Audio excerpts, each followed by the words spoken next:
guys ready for a scary story? Ready, sister. Alright. This is the only scary story I know. We go camping once a year, and my cousin would tell it to us. And every year we went camping, it would get scarier and scarier. So, I'm Mexican, obviously, and we eat really weird stuff. This story is actually inspired by true events, so listen up. The story is about a little boy who got sent away to live with his grandma. His grandma was super mean to him, and he spent most of his time in his room just kind of trying to hide away from her.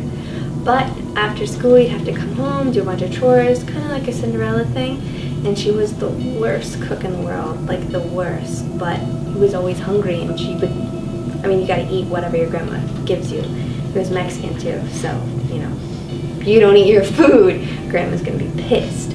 Well, one night, his grandma brings home this giant tongue. It's a cow tongue. And she's like, I'm making it. It's called lengua.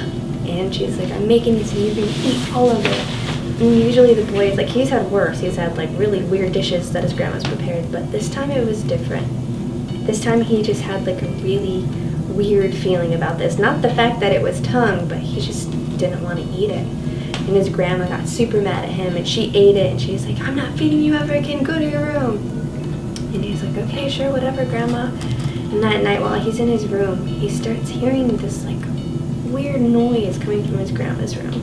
His grandma's, in a lot of pain, and she's, kind of, moaning, and it's weird. And he's like, wow, should I check on her? And he's like, no, maybe she'll die, and then I could be free. So he's just like, whatever. He's just over it. And then the moaning stops, and it's super quiet. And he hears, nothing. And he's like, maybe I should check on her, because what if she did die? So a little boy goes into his grandma's room. He's like, Grandma, you okay? I'm coming in. He doesn't hear anything. Usually she wakes up and she would say something like, get out of my room. But she didn't. So he pushes open the door, and he sees his grandma laying on her side in her bed. And he goes around the bed, and he goes over to her, and he sees just this giant pool of blood saturating the sheets. And it's nowhere on her face, it's just around her stomach. Her stomach had ripped open, and he doesn't know what happened. He stumbles out of her room, runs to the phone to go call 911. Phone's not working. He's freaking out. He's like, oh my God, how did my grandma die? Did she stab herself? Then he hears something move in the kitchen. He's like, holy crap, what is this? And he waits, and he's listening, and it's just silent. Nothing's happening. Then he hears a knock at the door.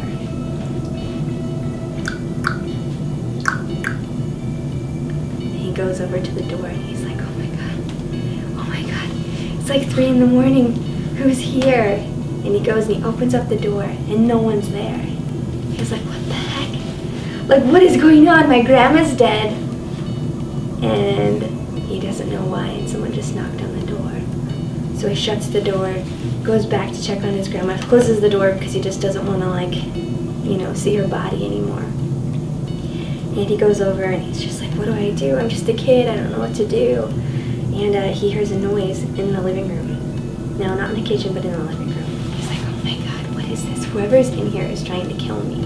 So he's super scared. And he goes into the living room. He's like, I hear you, I know you're here. Just come out, if you're gonna kill me, just do it already. Because at this point, he just doesn't want to play anymore. He's just whatever. So he grabs one of the kitchen knives, and he's getting ready to tackle whatever this thing is.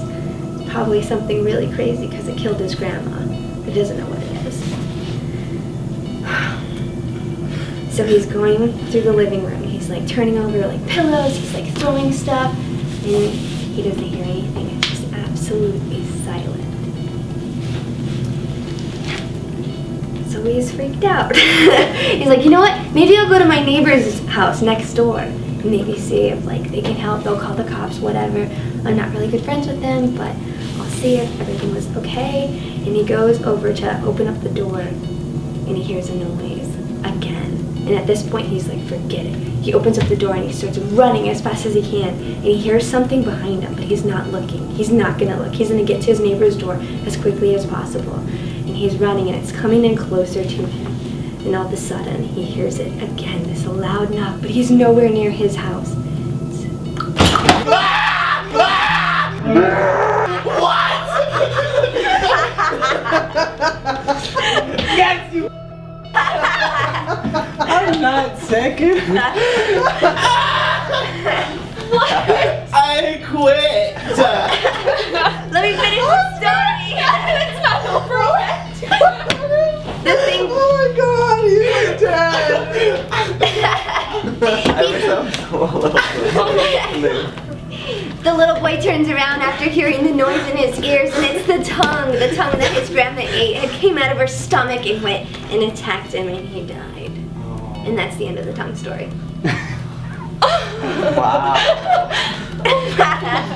I'm sorry, Carly. But that's how the story is told. Usually someone always hides out and like acts like they're the tongue or comes in as the one. There's like no real story So other you than feel a okay? tongue. Okay. Yeah, I'm fine. And Oh I'm my not usually have to go. The commitment that one. I know. I totally thought you didn't feel good. Yeah, it's like. All right. Well, who's next?